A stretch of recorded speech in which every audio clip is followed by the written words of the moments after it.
जैसा कि यहाँ की व्यवस्थाओं के बारे में जो हम आपको दिखला रहे हैं आज सुबह से, उसी के बीच एक और नज़ारा दिखाएंगे और एक और व्यवस्था जो यहाँ पे जुड़ी हुई है वो दिखलाएंगे। वो है प्रदर्शनी स्थल।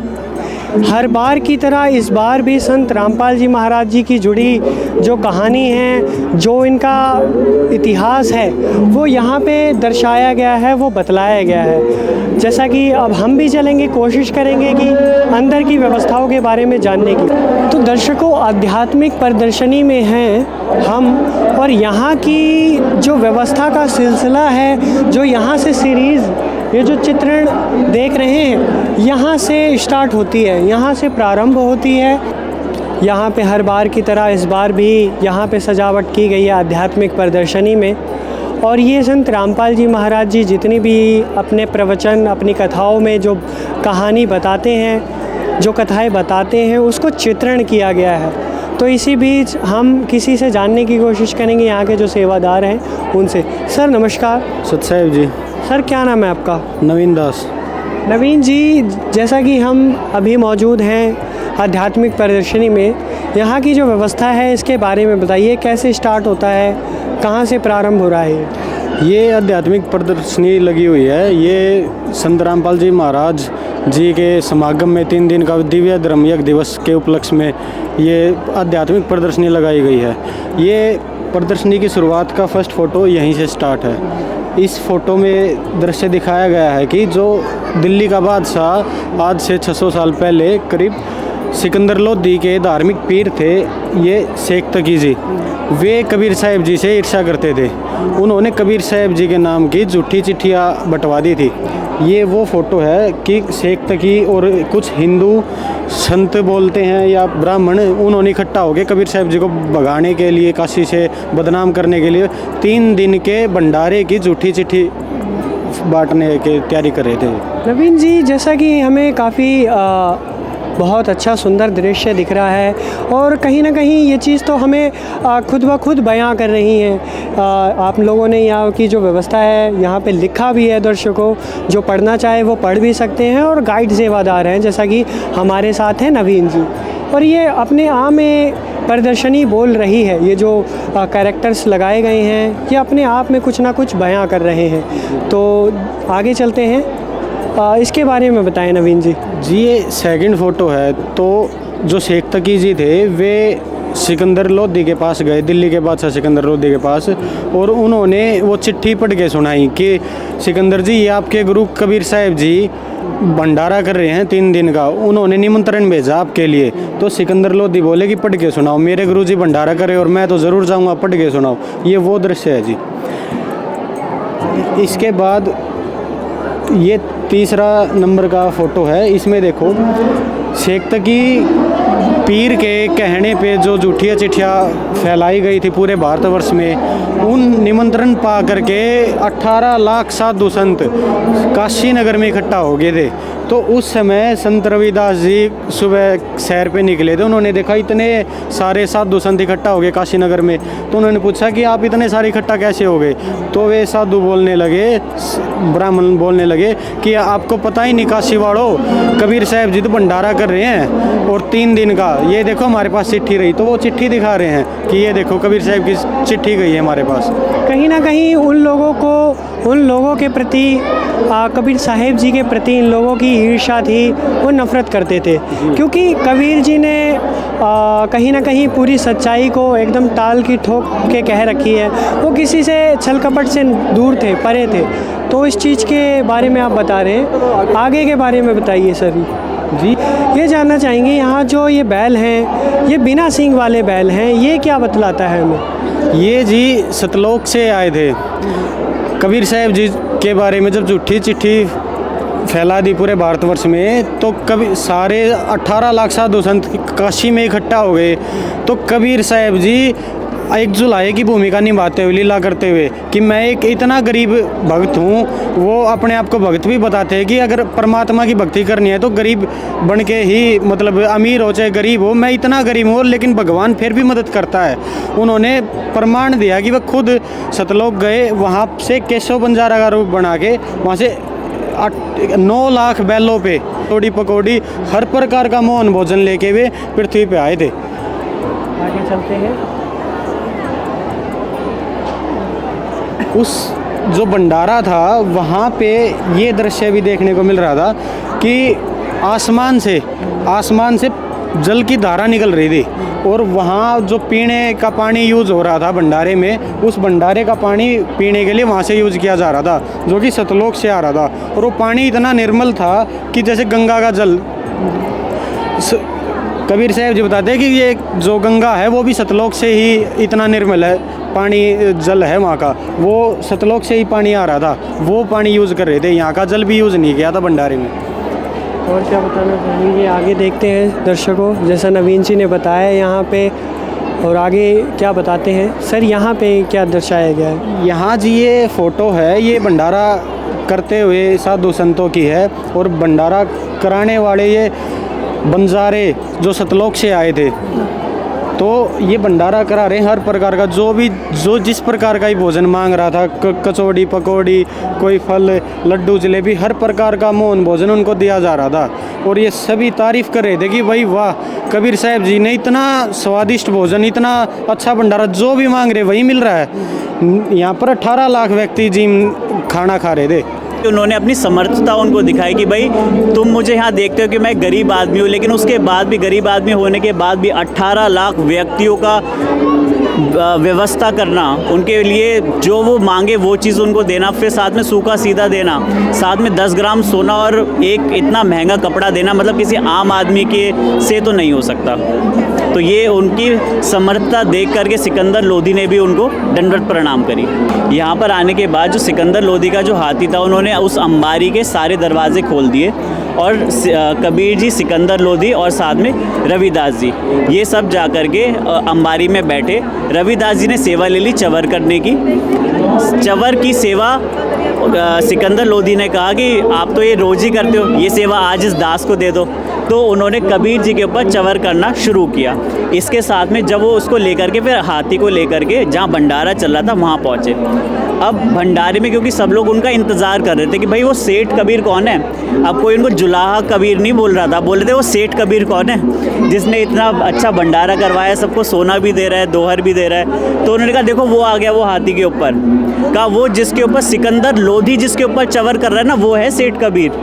तो यहाँ पर यही दर्शाया गया है। कहीं ना कहीं सिकंदर लोधी जो बादशाह थे वो ये समझ गए थे कि ये कबीर जी कोई साधारण पुरुष नहीं, ये एक स्वयंभू भगवान है। और जैसा कि फिर आगे की व्यवस्था क्या है ये बताइए सर। बिल्कुल, उन्होंने इसी तरीके से, क्योंकि यहाँ तो उन्होंने एक चीज़ देखी, इसके अलावा बहुत सारी ऐसी चीज़ें थी। जैसे सिकंदर लोधी को जलन का रोग था, उनको जलन लगा करती, देखने में कुछ नहीं होता था, वो कबीर जी के आशीर्वाद देने मात्र से ही ठीक हो गया था। उसके अलावा उन्होंने एक और परीक्षा ली थी, उन्होंने गाय को जो कि गर्भवती थी उसको बीच से कटवा दिया था। उन्होंने कहा कि अगर तू इसको ज़िंदा कर देगा तो हम मान लेंगे कि आप परवरदिगार हो, आप भगवान हो, जो तुम खुद को परवरदिगार बोलते हो। तो जब उन्होंने काटा था, क्योंकि उस गर्भ में बच्चे थे, तो 4 टुकड़े हो गए थे, 2 टुकड़े गाय के और 2 टुकड़े उस बच्चे के।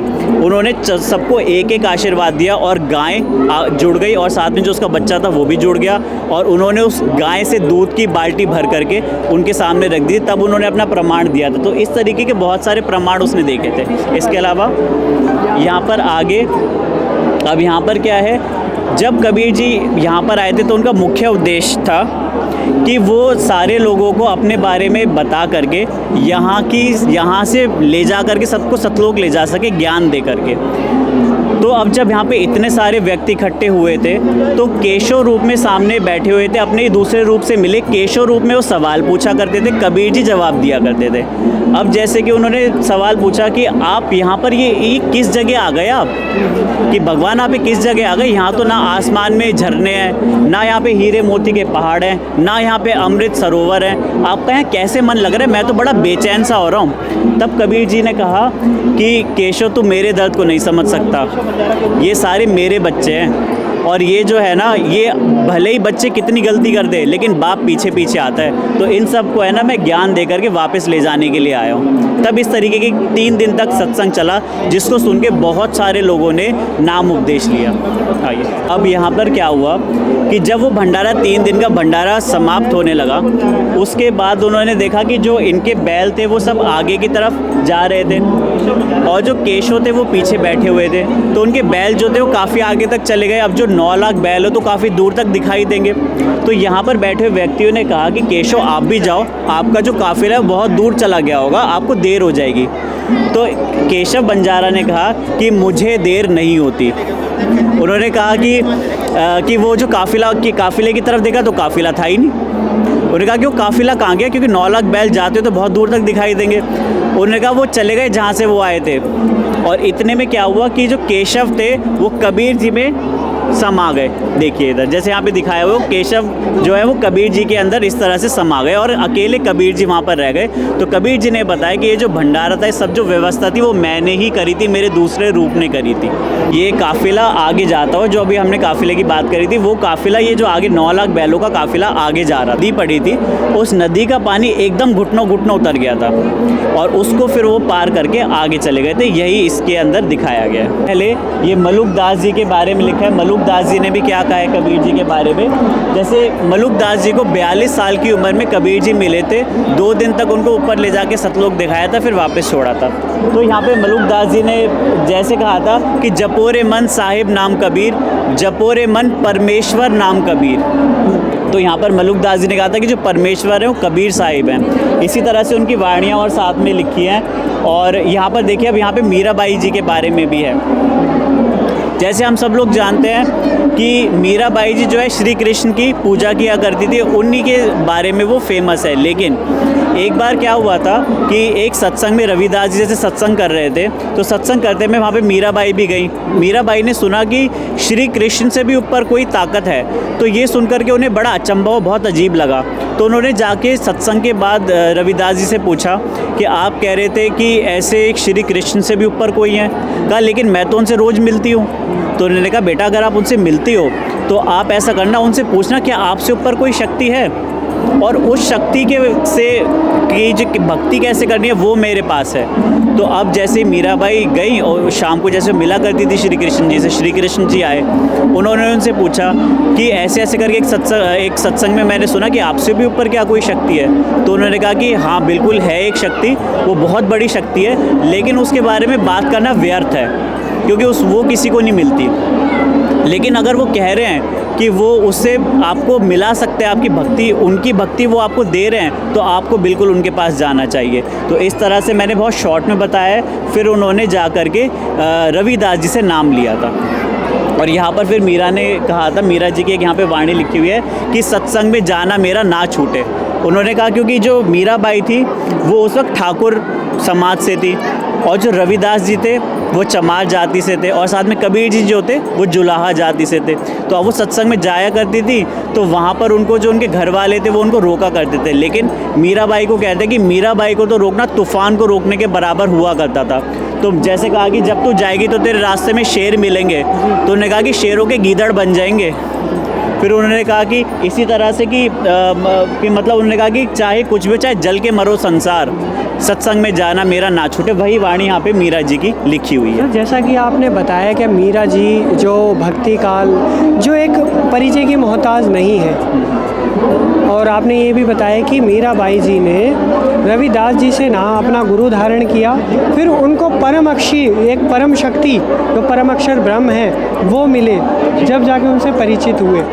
तो ये जो समाज के सामने अभी तक बात आई नहीं थी, लेकिन इस संत रामपाल जी महाराज जी ने आप लोगों को बताया है और आप ये बता रहे हैं। तो थोड़ा और इसके बारे में क्या कहना चाहिए? देखिए अभी तक ये क्या था, जैसे कबीर जी की एक वाणी है कि 9 मन सूत उलझिया, ये ऋषि रहे झकमार, सतगुरु ऐसा सुलझा दे, ये उलझे ना दूजी बार। इसका मतलब क्या है कि जैसे कि मान लीजिए, जैसे जब जो जुलाहे होते थे वो धागा बनाते थे, वो धागा बना के उससे कपड़ा बनता था।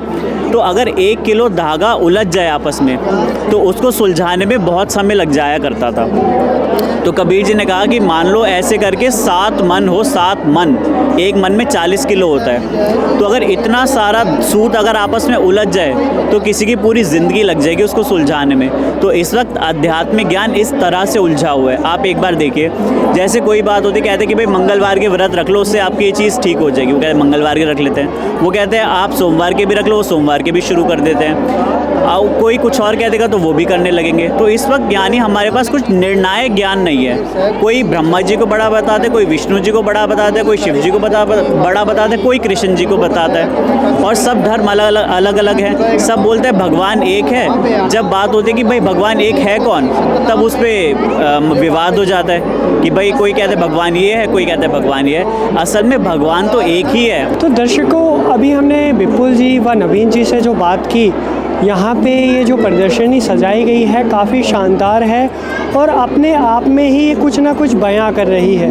उन्हों से, विपुल जी से भी और नवीन जी से हमने जो जानने की कोशिश की, काफ़ी उन्होंने अपनी सहजता से, सहज वाणी से हमें समझाया और हमने ये जाना कि ये जो संत रामपाल जी महाराज जी अक्सर अपने मंगल प्रवचनों में जो ज्ञान बताते हैं, उस चीज़ को यहाँ पे चित्रार्थ किया गया है, दर्शाया गया है। आगे अगर इनकी बात करी जाए प्रमाणों की, तो अब हमें प्रमाण जानने की कोशिश करेंगे। इस प्रदर्शनी में प्रमाण भी लगाए गए हैं कि कहाँ पे बताया गया है कि कबीर जी भगवान हैं, उनकी महिमा का व्याख्यान किया गया है। अब यहाँ पर एक दिमाग में क्वेश्चन ये आएगा कि हम कबीर जी को भगवान बता रहे हैं, साथ में और भी बहुत सारे कबीर पंथ हैं, तो अब उसके अंदर यथार्थ कबीर पंथ क्या है वो कैसे पता लगेगा? तो वो भी जो प्रमाण है वो कबीर सागर में ही दिया हुआ है। अब जैसे आप ये फ्लैग्स देख रहे हैं तो इसमें एक तरफ काली कपड़ों में है कबीरदास जी जो कि जिंदा बाबा के रूप में आए हुए हैं, और वो धर्मदास जी को मिले हैं जो कि धर्मदास जी हिंदू धर्म से थे और साथ में एक बहुत बड़े सेठ थे और धर्म यज्ञ वगैरह किया करते थे काफ़ी ज़्यादा। और यहाँ पर वो उनकी चर्चा दिखाई है दोनों की आपस में। फिर धर्मदास जी ने भी नाम लिया था और उन्होंने भी कबीर जी की बहुत महिमा गाई थी, जैसे आप फ्लैक्स पे देख सकते हैं। तो इसी तरह से जैसे अभी हमने दो देखे, मीराबाई जी को मिले थे और साथ में मुलुकदास जी को मिले थे, इसी तरह से गरीबदास जी महाराज जी को भी कबीर जी मिले थे जो कि उनको झज्जर में मिले थे और वहाँ पर उनके शरीर को ऊपर ले गए थे 3 दिन के लिए और फिर वापस छोड़ा था। तो यहाँ पर गरीबदास जी ने भी कबीर जी की महिमा बहुत विस्तार में बताई। साथ में सतग्रंथ साहिब जो था वो लिखित रूप में हमारे पास अब उपलब्ध है और साथ में बताया था गरीबदास जी महाराज ने, जैसे यहाँ पर लिखा है, अजब नगर में ले गए हमको सतगुरु आन, झील के बिंब अगाध गति हम सूते चादर तान। इसका मतलब क्या हुआ कि अजब नगर में ले गए, मतलब एक बहुत ऐसा अजब गजब जगह थी जहाँ पर हमको ले गए, जहाँ के जो झिलमिल सारी चीज़ें होती थी, वहाँ पे सारा जो वो लोग है वो प्रकाश में ही है, वहाँ पे बहुत ज़्यादा लाइट है। तो इसी तरह से उन्होंने बहुत सारी वाणियाँ उनके बारे में लिखी है, आप चाहे तो इसको यहाँ पे पढ़ भी सकते हैं। दर्शकों, जैसा कि हम विपुल जी से ये जानने की कोशिश करेंगे कि कबीर पंथ तो अनेक हैं, कई सारे कबीर पंथ हैं, लेकिन जो वास्तविकता के संत रामपाल जी महाराज जी जो ज्ञान बता रहे हैं क्या केवल इन्हीं के पास है? जैसा कि यहाँ पे ये जो लिख रखा है यथार्थ कबीर पंथ परिचय, इसके बारे में विपुल जी से जानेंगे। सर बताइए। जी देखिए, अब क्या है कि आप अगर देखेंगे तो कबीर पंथ भी बहुत हैं इस वक्त 12 कबीर पंथ हैं। तो 12 के बाद जो 13वां ये संत रामपाल जी महाराज का बनाया हुआ कबीर पंथ है जो कि सत सुकृत पंथ है। अब इसके अंदर ये हम कहते हैं कि जो 13वां पंथ है ये यथार्थ कबीर पंथ है, लेकिन इसके बारे में कैसे पता लगे? क्योंकि जिस वक्त कबीर जी पृथ्वी पर आ रहे थे तो आते में सबसे पहले ही काल से वो मिले थे। तो काल को जब बताया तो उन्होंने कि मैं पृथ्वी पे जा करके ये ज्ञान का प्रचार करूँगा, तो काल ने कहा था कि तो आप तो एक पंथ चलाओगे, मैं आपके नाम से 12 चला दूंगा, कि जो जिसके समझ में आएगी कि कबीर भगवान है, फिर वो कैसे ढूंढेगा कि वो कौन से 13 तो एक होगा, मेरे होंगे 12।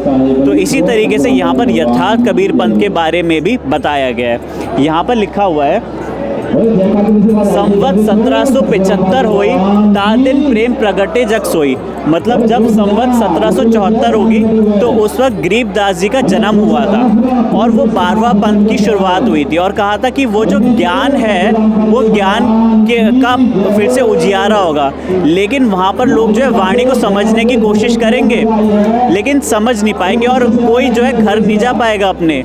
लेकिन जब 13वां पंथ आएगा तब सब लोगों का जो है बेड़ा पार होगा। तो यही इस वाणी के अंदर लिखा है। अगर आप ये वाणी पढ़ेंगे तो इसमें लिखा है संवत 1775 हुई ता दिन प्रेम प्रगटे जग सोई। साकी हमारे ले जीव समझाई असंग जन्म छोड़ ना पाई। मतलब वहाँ पे समझा तो देंगे लेकिन असंग जन्म तक वो घर नहीं जा सकते। फिर कहा था 12वें पंथ प्रकट है वाणी, यानी कि 12वें पंथ यानी कि गरीबदास जी के पंथ में जो है जब गरीबदास जी को लेकर के गए थे तो वाणी प्रकट हुई थी। और जब सदग्रंथ का लिखा गया था, सदग्रंथ लिखा गया था तब लिखा था 12वें पंथ प्रकट है वाणी शब्द हमारे का निर्णय ठानी। वो समझने की कोशिश करेंगे लेकिन समझ नहीं पाएंगे। फिर अस्थिर घर का मरम ना पावे, वो घर नहीं जा सकते, सतलोक नहीं जा सकते। ये 12 पंथ हम ही को ध्यावे, नाम हमारा ही लेंगे कि हम कबीर जी को मानते हैं लेकिन उनमें से कोई भी घर नहीं जा सकता, सतलोक नहीं जा सकता, यानी मोक्ष नहीं होगा। 12वें पंथ फिर हम ही चलावें, मतलब कहा था 12वें पंथ में हम ही चल के आएंगे। उसके बाद कहा सब पंथ मिटा के एक पंथ चलावे। सारे जितने भी 12 पंथ और इसके अलावा जो असंख्य पंथ इस वक्त चले सबको मिटा के एक पंथ चला देंगे। तो ये इसके अंदर लिखा था धर्मदास मेरी लाख दुआई सार शब्द बाहर ना जाई। तो इसमें कहा था कि जो एक सार शब्द और सतनाम जो दिया था उन्होंने कहा था ये अभी बाहर नहीं जाएगा। जैसे कि अब बोलते हैं कि ये मंत्र पहले कहाँ थे, तो इनको छुपा करके रखा गया था और इस ज्ञान को भी बहुत सीक्रेट तरीके से छुपा के रखा गया था, समय आने पर देना था तो तब तक छुपा के रखा था। फिर कहा सार शब्द बाहर जो पड़ी बिचली पीढ़ी हंसनी तरी, यानी कि अगर ये सार नाम बाहर चला गया तो जो बिचली पीढ़ी यानी ये जो समय है यहाँ के जो भक्त हैं वो पार नहीं हो पाएंगे अगर बाहर उस वक्त लीक हो जाता तो, लेकिन अब बताने का समय था। कहा उसके बाद कहा क्या था बिचली पीढ़ी हंस नहीं तरी 33 अरब ज्ञान हम बाक है, यानी 33 अरब वाणियाँ मैंने बोली, कबीर वाणी जैसे आप बोलते हैं तो 33 अरब ज्ञान उन्होंने बोला। और सार शब्द गुप्त हम रखा, सार शब्द को लेकिन छुपा करके रखा, यही इसके अंदर बताया है। मूल ज्ञान तब तक छुपाई जब तक द्वादश पंथ ना मिट जाए। तो अब ये द्वादश पंथ अब मिट गए तो अब ये सारे जो ज्ञान का जो कंपैरिजन गुरुजी ने करके टीवी में दिखा दिया कि भाई ये बोल रहे हैं और हमारे सदग्रंथ ये बोल रहे हैं, तो अब हर कोई निर्णय कर सकता है। तो ये पिछली पीढ़ी का समय, इस तरह से ये यथार्थ कबीर पंथ का परिचय। बाकी सारा नीचे डिटेल डिस्क्रिप्शन दी हुई है इसी के बारे में। तो विपुल जी कहीं ना कहीं आप ये बताने की कोशिश कर रहे हैं हमारे दर्शकों को कि ये जो कबीर साहिब जी की वाणी है, कबीर सागर की वाणियाँ हैं और यही यथार्थ कबीर पंथ है, इसका प्रमाण कबीर सागर में स्वयं है। आगे की व्यवस्थाओं के बारे में बताइए दर्शकों। जैसा कि आप देख रहे हैं सामने की ये जो होर्डिंग है इसमें लिखा है सतगुरु के लक्षण। जो सतगुरु के लक्षण क्या है तो यहाँ नीचे बताया गया है गरीबदास जी की वाणी है। गरीब सतगुरु के लक्षण कहूँ मधुरे वैन विनोद 4 वेद 60 शास्त्र कहें 18 बोध।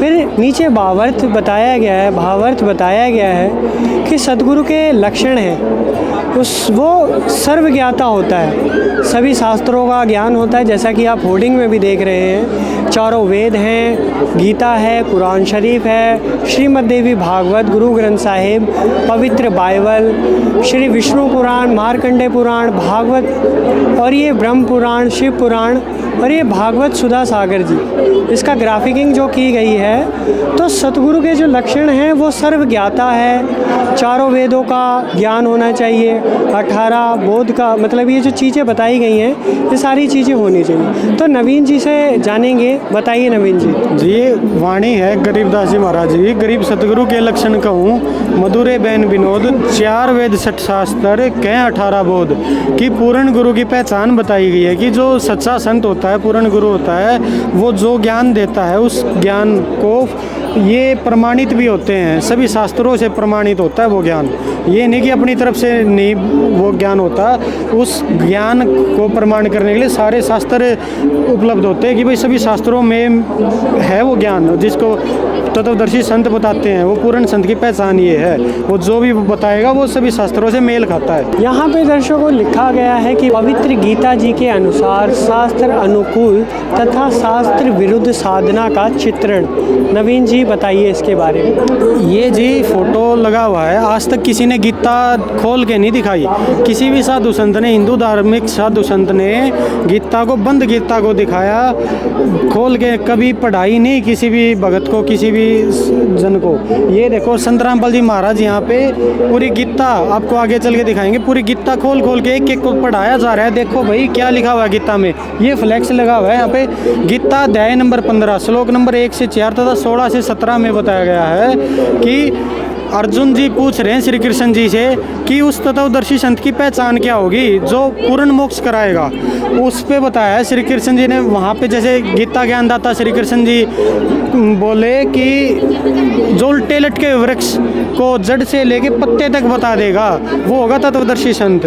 कि जड़ रूपी जो है वो पूर्ण परमात्मा कबीर साहब जी है, आज तक किसी ने नहीं बताया। संत रामपाल जी महाराज ने ये बताया है, ये भेद खोला है। अक्षर पुरुष तनास और ये सर पुरुष डार और ब्रह्मा जी, विष्णु जी, शिव जी, ये तीनों देवता शाखा रूप में है और पात रूप संसार।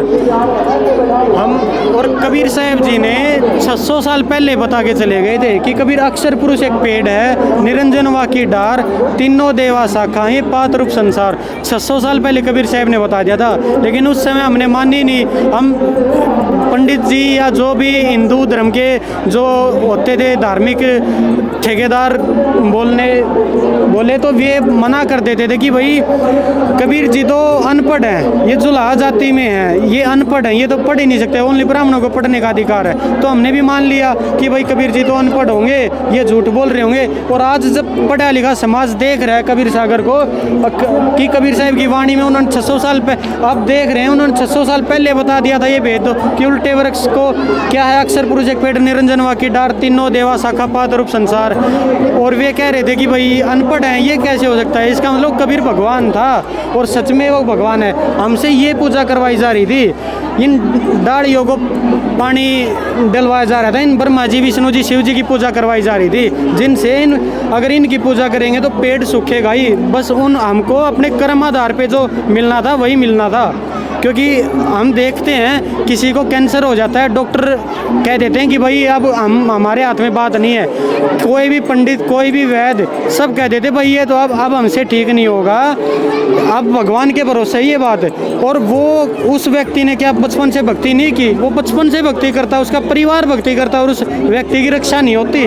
और यहाँ पे संत रामपाल जी महाराज जी हो गए, सतलोक आश्रमों में लाखों लोगों के संत रामपाल जी महाराज जी से दीक्षा प्राप्त लाखों लोगों, कैंसर तक करोड़ ठीक हुए हैं। बड़े से बड़ा लाभ मिल रहा है। वो क्यों मिल रहा है? क्योंकि शास्त्र अनुकूल भक्ति साधना कर रहे हैं। संत रामपाल जी महाराज शास्त्र अनुकूल भक्ति करवा रहे हैं, जिसका प्रमाण गीता जी भी कर रही है कि भाई ये भक्ति है। अगर जड़ को पानी, जड़ की पूजा करेंगे तो डालियाँ तो अपने आप फल देंगी, ब्रह्मा विष्णु महेश जी तो अपने आप फल देंगे। ये संत रामपाल जी महाराज जी ने बताया कि ये एक ब्रह्मांड का लघु चित्र है। ये एक ब्रह्मांड का लघु चित्र बनाया हुआ है, जिसमें ये पृथ्वी, ये सूर्य, ये इंद्र का लोक, स्वर्ग, नरक, और ये शिव जी का लोक, ब्रह्मा जी का लोक, विष्णु जी का, ये 7 तल, इस प्रकार का ब्रह्मांड होता है। ये संत रामपाल जी महाराज ने सबको बताया है। ये एक ब्रह्मांड का लघु चित्र है। और यहाँ पे ये जो हम जहाँ फंसे हुए हैं, जिस काल की बात करते हैं, जिस ब्रह्म की बात करते हैं, सरपुरुष की बात करते हैं संत रामपाल जी महाराज, वो ज्योति निरंजन के ये 21 ब्रह्मांड मिले हुए हैं इसे। ये कबीर परमात्मा से इसने तप करके लिए थे, तो ये 21 ब्रह्मांड मिले हुए। जो वो एक ब्रह्मांड था वो सिर्फ इतना है, ये एक ब्रह्मांड है। ये 5-5 ब्रह्मांडों का के एक गोलाकार में है, और ये एक बड़ा ब्रह्मांड, ये 21 ब्रह्मांड से मिले हुए हैं ज्योति निरंजन को। यहाँ पे तपस्या है जहाँ पे सभी जीवों को जो मर जाते हैं उनको भून के खाता है। ये असंख्य ब्रह्मांडों का लघु चित्र है जी। यहाँ पे सतलोक है जहाँ हम रहते थे, हम अपने पिताजी के पास रहते थे, कबीर साहब जी के पास, जहाँ हमें कोई भी काम नहीं करना था, बिना कुछ करे ही हमें सब कुछ ऐश्वर्य मिल रहे थे। लेकिन हम इस काल के साथ आगे, और ये इस काल के 21 ब्रह्मांड का लघु चित्र है। और ये 7 संख्य ब्रह्मांडों का लघु चित्र जो अक्षर पुरुष का परब्रह्म का है। और ये है सतलोक जो कि असंख्य ब्रह्मांड है, वहाँ पे कोई भी स्थान मतलब बहुत बड़ा क्षेत्र है, वो सीमित क्षेत्र नहीं है, असीमित क्षेत्र है वो जहाँ हम रहते थे। कुरान शरीफ से प्रमाण मिलता है सूरत फुरकान 25 आयत नंबर 59 में कि यहाँ पे साफ साफ लिखा हुआ है, वीरा को खबीरा को कि हज़रत मोहम्मद को कुरान शरीफ बोलने वाला प्रभु अल्लाह कह रहा है कि वह कबीर प्रभु वही है जिसने ज़मीन तथा आसमान के बीच जो भी विद्यमान है सर्व सृष्टि की रचना 6 दिन में की तथा 7वें दिन अपने सतलोक अविनाशी लोक के सिंहासन पर विराजमान हो गया। वो अब यहाँ से काफ़ी सारे पॉइंट क्लियर हो रहे हैं कि वो परमात्मा जिसने सारे 6 दिन में सृष्टि की और 7वें दिन सतलोक जाके अपने सिंहासन पर विराजमान हो गया। मतलब वो परमात्मा वो अल्लाह सह शरीर है, बेचून नहीं है। हमारे मुस्लिम जगत में ये बोल देते हैं कि भाई अल्लाह तो बेचून है, बेचून नहीं है, निराकार नहीं है अल्लाह, अल्लाह साकार है। ये कुरान सूरत फुरकानी 25 आयत नंबर 59 कुरान शरीफ बता रही है कि वो परमात्मा सिंहासन पर जाकर विराजमान हो गया वो अल्लाह। अब विराजमान हम हवा को नहीं कहते कि आवाज़ आके विराजमान होगी, उस अल्लाह का कोई शरीर है, कोई आकार है, तभी तो वो किसी स्थान पे जाके विराजमान हुआ है। ये कुरान शरीफ में प्रमाण मिलता है। ये गुरु नानक साहिब जी जो सिख धर्म के प्रवर्तक हैं को कबीर परमात्मा आगे मिले थे, उन्होंने भी अपनी गुरु ग्रंथ साहिब में लिखा हुआ है, प्रमाण लिखा हुआ है कि वो भगवान कबीर है। ये देखो श्री गुरु ग्रंथ साहिब पेज पृष्ठ नंबर 721 राग तिलंग महला पहला गुरु 1 वाणी 1, ठीक है। ये देखो यक अरज गुफ्तम पेशी तो दर गोस कुन करतार, करतार मतलब भगवान, हक्का कबीर मतलब सच्चा कबीर, करीम दयालु तू बेऐब परवरदिगार, कि वो सच्चा कबीर भगवान है जिसमें कोई भी ऐब नहीं है। आ जाओ जी। ये एक और प्रमाण है अंदुला नीच श्री गुरु ग्रंथ साहिब प्रश्न नंबर 731 पर ही अंदुला नीच जात परदेसी, नीच जात मतलब जुलाहा जाति में कबीर साहिब जी लीला करे थे, उनकी तरफ संकेत कर रही है। खिनु आवे तिलु जावे, बिजली जैसी गति से आता जाता है सतलोक से अपने अंशों को मिलता है, ताकि संगति नानक रहंदा, मैं भी उसी की संगत शरण में रहता हूँ, क्यों करी मोड़ा पावे। ये वाणियों से प्रमाण है गुरु ग्रंथ साहिब में भी कि किन गुरु नानक साहिब जी को भी कबीर परमात्मा मिले थे और वही कबीर साहिब जी गुरु नानक साहिब जी के गुरु थे। दर्शकों, अब नवीन जी हमें बताने की कोशिश करेंगे कि अक्सर संत रामपाल जी महाराज जी अपने सत्संग प्रवचनों में जो सदग्रंथों का हवाला देते हैं, जो बात बताते हैं, उसका इधर विद एंड प्रूफ ये एक बड़ा होर्डिंग लगाया गया है और इस पे काफ़ी जो वेदों के बारे में जानकारी दी गई है। तो नवीन जी बताइए जी। ये अथर्ववेद कांड नंबर 4 अनुवाक 1 मंत्र 7 का प्रमाण दिया हुआ है यहाँ पे, कि और भी बहुत सारे प्रमाण मिलते हैं चारों वेदों में, लेकिन ये एक ही फ्रेम लगा हुआ है। देखो इसमें एक परमात्मा का नाम के बारे में बताया गया है अथर्ववेद में कि ये जो श्लोक है ये परमात्मा की महिमा के बारे में बता रहा है। यहाँ पे साफ साफ लिखा हुआ है संस्कृत में कबीर देव, देव माने परमात्मा, कबीर देव, इन्होंने सरलार्थ कर रखा है। देव माने परमेश्वर परमात्मा और कबीर यहाँ पे साफ साफ लिखा हुआ है, इन्होंने रे हटा के विसर्ग लगा दिया, ठीक है। यहाँ पे रे कबीर देव साफ साफ पढ़ने में आ रहा है, रे हटा के इन्होंने विसर्ग लगा दिया, वो अलग अलग संधि विच्छेद कर दिए। देव माने परमात्मा, परमात्मा के बारे में बता रहे श्लोक कि स्वयं धारण सामर्थ्य वाला, किसी को ठगता नहीं है वो परमात्मा। कबीर यहाँ पे कबीर देव, कबीर नाम है उस परमात्मा का। तो दर्शकों, नवीन जी ने बताया कि यहाँ पे अथर्ववेद कांड 4 अनुवाद 1 मंत्र 7 इसे संत रामपाल जी महाराज जी भी दिखाते हैं अपने मंगल प्रवचनों में। और ये जैसा कि मैं कहूँगा कैमरामैन से कृपया इसे क्लोज करके दिखाएंगे कि यहाँ पे किसी को बहकाया नहीं जा सकता। ये आपको दिख रहा है, बिल्कुल आप देख सकते हैं। और इतनी समझदारी है आज समाज में शिक्षा को लेकर कि हर कोई एक एक शब्द को पहचान सकता है, उसको जान सकता है। तो यहाँ पे है कि कबीर ही भगवान है, उसका प्रमाण यहाँ बताया गया है और आप भी देख सकते हैं। ये ऋग्वेद मंडल नंबर 9 सूक्त 94 श्लोक 3 का प्रमाण है ऋग्वेद का कि वो कबीर परमात्मा, कबीर परमात्मा जो कवियों के भाव भूमिका करता भी है। इसमें साफ साफ लिखा हुआ है कि जो परमात्मा के बारे में बताया गया है। कबीर यहाँ पे पीछे दिखाया था, कबीर देव का संधि विच्छेद करके कवि के बाद विसर्ग लगा दिया। जिस प्रकार यजु के बाद विसर्ग लगा दिया तो उसका अर्थ यजुर्वेद ही होता है। ये देखो, जो परमात्मा के बारे में बात कही जा रही है यहाँ पे, कबीर देव, वो परमात्मा कबीर देव है, कवियों के भाव को पूर्ण करने वाला, कि वो कवियों के भाव को पूर्ण करने वाला, जिसमें शूरवीरों के समान क्रिया शक्ति है। वो परमात्मा जब भी आता है तो अपनी वाणी को प्रकट करता है, वाणी बोलता है, तो वो कवियों में भी सर्वश्रेष्ठ कवि भी कहलाता है। इसलिए कबीर साहिब जी को बहुत बड़े कवि भी कहा जाता है, भी बहुत बड़े कवि हैं वो। इस प्रकार और कोई भी किसी भी साधु संत का कवि के उसमें नाम नहीं आता, ओनली कबीर परमात्मा का नाम आता है और इसमें नाम भी है। और वो कवियों के भाव को पूर्ण करने वाला, ओनली कबीर भगवान को ही कबीर कवि भी कहते हैं। तो अभी दर्शकों, जैसा कि हम प्रदर्शनी में लगातार आपको यहाँ की जो खबर है जो यहाँ से परिचित करवा रहे हैं, नवीन जी से भी बात करी। अब हमारे साथ जुड़ी हैं प्रिया जी, जो कि यहीं पे सेवादार हैं, इनसे जानने की कोशिश करेंगे। बताइए। आप इस फ्लेक्स में देख रहे हैं वेदों के एक्सप्लेनेशन दिया हुआ है। एक्चुअली मेरे 4 वेद हैं, अथर्ववेद, ऋग्वेद, यजुर्वेद एंड सामवेद। उसके अंदर कबीर जी का प्रूफ दिया है कि जो भगवान हैं उनका नाम कबीर जी हैं।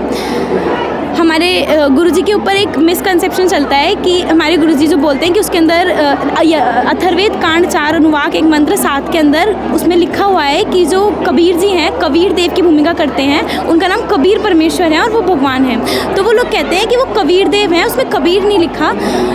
तो इसके अंदर अथर्ववेद में आपको दिखाना चाहूँगी कि उसके अंदर लिखा हुआ है अथर्ववेद कांड 4 अनुवाक 1 मंत्र 7 में कि परमात्मा का नाम कबीर देव है। उसके अंदर कबीर देव वर्ड इसलिए लिखा है क्योंकि वो कवियों की भूमिका करते हैं। और कबीर जी जब आए थे, जब जिनके हम दोहे पढ़ते हैं, वो उन्होंने कवि की भूमिका करी थी, जिसके बारे में लिखा है कि वो कबीर देव, कवियों की भूमिका करने वाले वो कबीर जी हैं। ऋग्वेद मंडल 9 सूक्त 94 श्लोक मंत्र 18 में लिखा है पूर्ण परमात्मा कबीर देव तीसरे मुक्ति धाम अर्थात सतलोक में रहते हैं। जो कहते हैं हम मोक्ष जहाँ से हम आए हैं और जहाँ हमें मृत्यु के बाद जाना है, जहाँ पे जाने के बाद हम दोबारा नहीं आते, जहाँ से हमारा मोक्ष हो जाता है। तो इसके अंदर उसका प्रूफ दिया है कि जो कबीर जी हैं, जिनको कबीर देव कहते हैं, वो सतलोक में रहते हैं। थर्डली, परमात्मा साकार है, वह सशरीर है। जो लोग कहते हैं कि जो भगवान है वो निराकार है और वो ऐसे विजिबल नहीं है ह्यूमन काइंड में, उसका भी एक प्रूफ इसमें दिया हुआ है। यजुर्वेद अध्याय 5 मंत्र 1, 6, 8, यजुर्वेद अध्याय 1 मंत्र 7। इसमें और भी प्रूफ्स हैं जिसके अंदर ये प्रूव्ड होता है कि जो भगवान है वो साकार है, उनका शरीर है। यजुर्वेद अध्याय 8 मंत्र 13 में लिखा है जब हम पंडितों के पास मोस्टली जाते हैं और वो कहते हैं कि हम ये कष्ट आपका दूर हो ही नहीं सकता क्योंकि ये आपके कर्मों का फल है, आपको भोगना ही पड़ेगा। तो यजुर्वेद अध्याय 8 मंत्र 13 में ये भी प्रूफली बोला है कि परमात्मा पाप नष्ट कर सकता है। ऐसा कोई भी पाप नहीं है जो भगवान नष्ट नहीं कर सकता। यजुर्वेद अध्याय 5 मंत्र। प्रिया जी, जैसा कि आपने अभी ये जो बताया यजुर्वेद अध्याय 8 मंत्र 13 में कि साधक के पाप नाश हो सकते हैं और ये प्रमाण है यजुर्वेद में, लेकिन आज तक ये चीज़ हमें बताई नहीं गई। हिंदू समाज में कहा जाता है कि ये जो आपके प्रारब्ध कर्म हैं ये आपको भोगने ही पड़ेंगे, लेकिन यहाँ पे आप प्रमाण दिखा रहे हैं। तो उन लोगों को क्या बताना चाहेंगे इसी बीच जो कहते हैं कि साधक के पाप नाश नहीं हो सकते? वो जो इतने ऊंचे पदों पे बैठे हैं संत महंत, वो ये कहते हैं, भोली जनता को गुमराह कर रहे हैं कहीं ना कहीं कि साधक के पाप नाश नहीं होते। उनको क्या बताना चाहेंगे? एक्चुअली देखो, हमारे अभी करंटली में देखें हम कि हमारे इंडिया में कितने गुरु हैं। हर टीवी चैनल्स पे मोस्टली 5-5, 10-10 गुरु के आप सत्संग सुनेंगे, लेकिन इसकी भी एक वाणी है कि सतगुरु के लक्षण कहूँ मधुरे बैन विनोद 4 वेद 6 शास्त्र जो कहे 18 बोध। मतलब गुरु तो बहुत सारे हैं, लेकिन उसके अंदर भी पर्टिकुलरली सतगुरु मीन्स सच्चे गुरु। इस वर्ड को इसीलिए बोला गया क्योंकि गुरु बहुत थे। अब बट इन सबके पास जो ज्ञान है, ज्ञान ये लोग दे रहे हैं, लेकिन वो हमारे जिस तरह एक सिलेबस को प्रूवली एक बच्चा पढ़े तो ही पास हो पाता है, उसी तरह अगर आध्यात्मिक में, स्पिरिचुअलिटी में देखा जाए, अगर हम अपने होली बुक्स के अकॉर्डिंगली पढ़े तभी वो सक्सेसफुल होगा।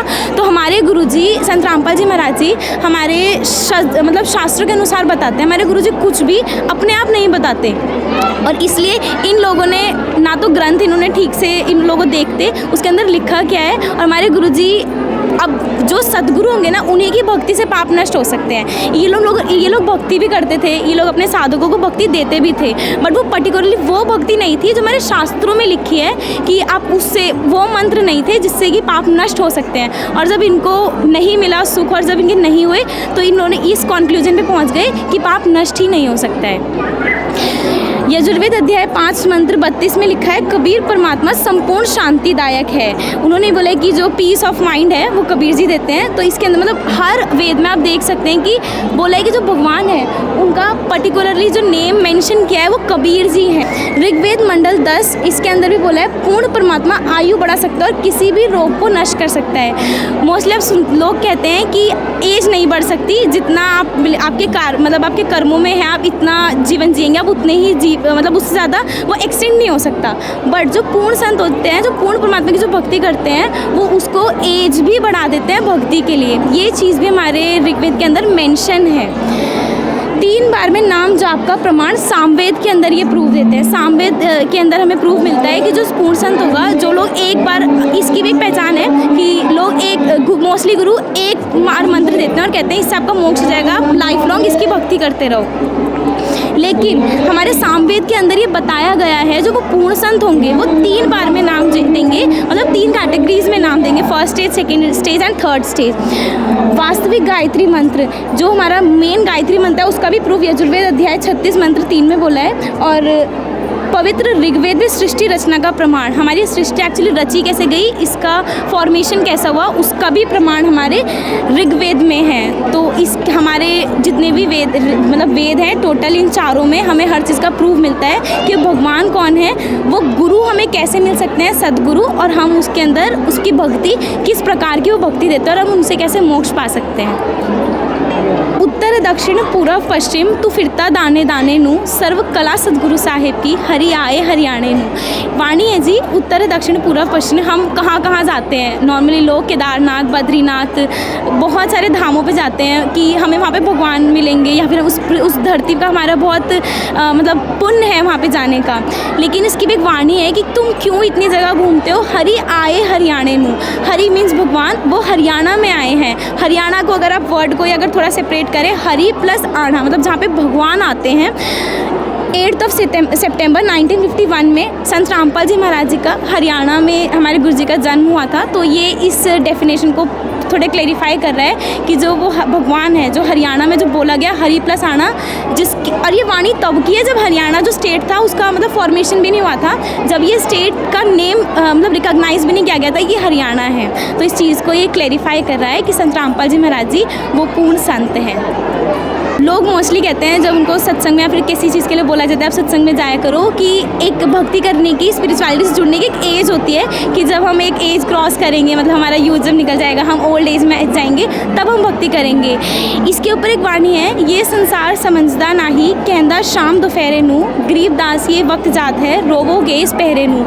मतलब ये संसार, मतलब हम लोग समझते नहीं है, हम शाम कह रहे हैं दोपहर को। मतलब जिस तरह कोई इंसान ने अगर वो ड्रिंक कर रखी हो तो वो दोपहर की धूप को कहता है कि हमें, मतलब मुझे सुख है, मुझे शांति है, मतलब मुझे ठंडक है। उसी तरह हमें कभी भी कोई भी रोग हो जाता है, हमारा बुढ़ापा जो कि हम कभी पसंद नहीं करते वो भी आता है। फिर भी किसी से पूछो, मेंटली हम इतने ज़्यादा प्रेशराइज रहते हैं, हम फिर भी पूछो कैसे हो, तो हम कहते हैं बहुत मज़े में हैं। तो इसलिए कहते हैं कि हम लोग इन सबको झेलते हुए भी हम कह रहे हैं कि हम सुखी हैं। तो गरीबदास जी की एक वाणी है कि ये वक्त जा रहा है, मतलब आप भक्ति करो, जो अपना जो एज है उसका ऐसे वेस्ट मत करो। रोवो गेस पहरे नू, इस टाइम को बाद में अगर ये बीत गया एक बार और इसके बाद 84 लाख क्यों नहीं, कोई और हमें अगर मतलब बर्थ मिल गया, तो हम इस टाइम को रोएंगे कि हमने ये क्यों वेस्ट किया, हमने क्यों गुरु की शरण में लेके हमने भक्ति नहीं की। अब दर्शकों, हम खड़े हैं प्रदर्शनी के अंतिम चरण पे। ये जो आप देखेंगे यहाँ पे ये छत्रनुमा जो बना रखा है स्टेज टाइप में, यहाँ पे जितने भी पवित्र सदग्रंथ हैं, हिंदू धर्म से हो वो किसी भी मज़हब के हो, सभी मज़हबों के पवित्र सदग्रंथ यहाँ पे रखे हुए हैं। चाहे हिंदू धर्म के 4 वेद, 18 पुराण, श्रीमद् भगवद गीता और कुरान शरीफ, सिख धर्म का गुरु ग्रंथ साहिब, वो सारी चीज़ें यहाँ पे रखी हुई हैं। तो आइए आज हम आपको ये भी दिखाएंगे।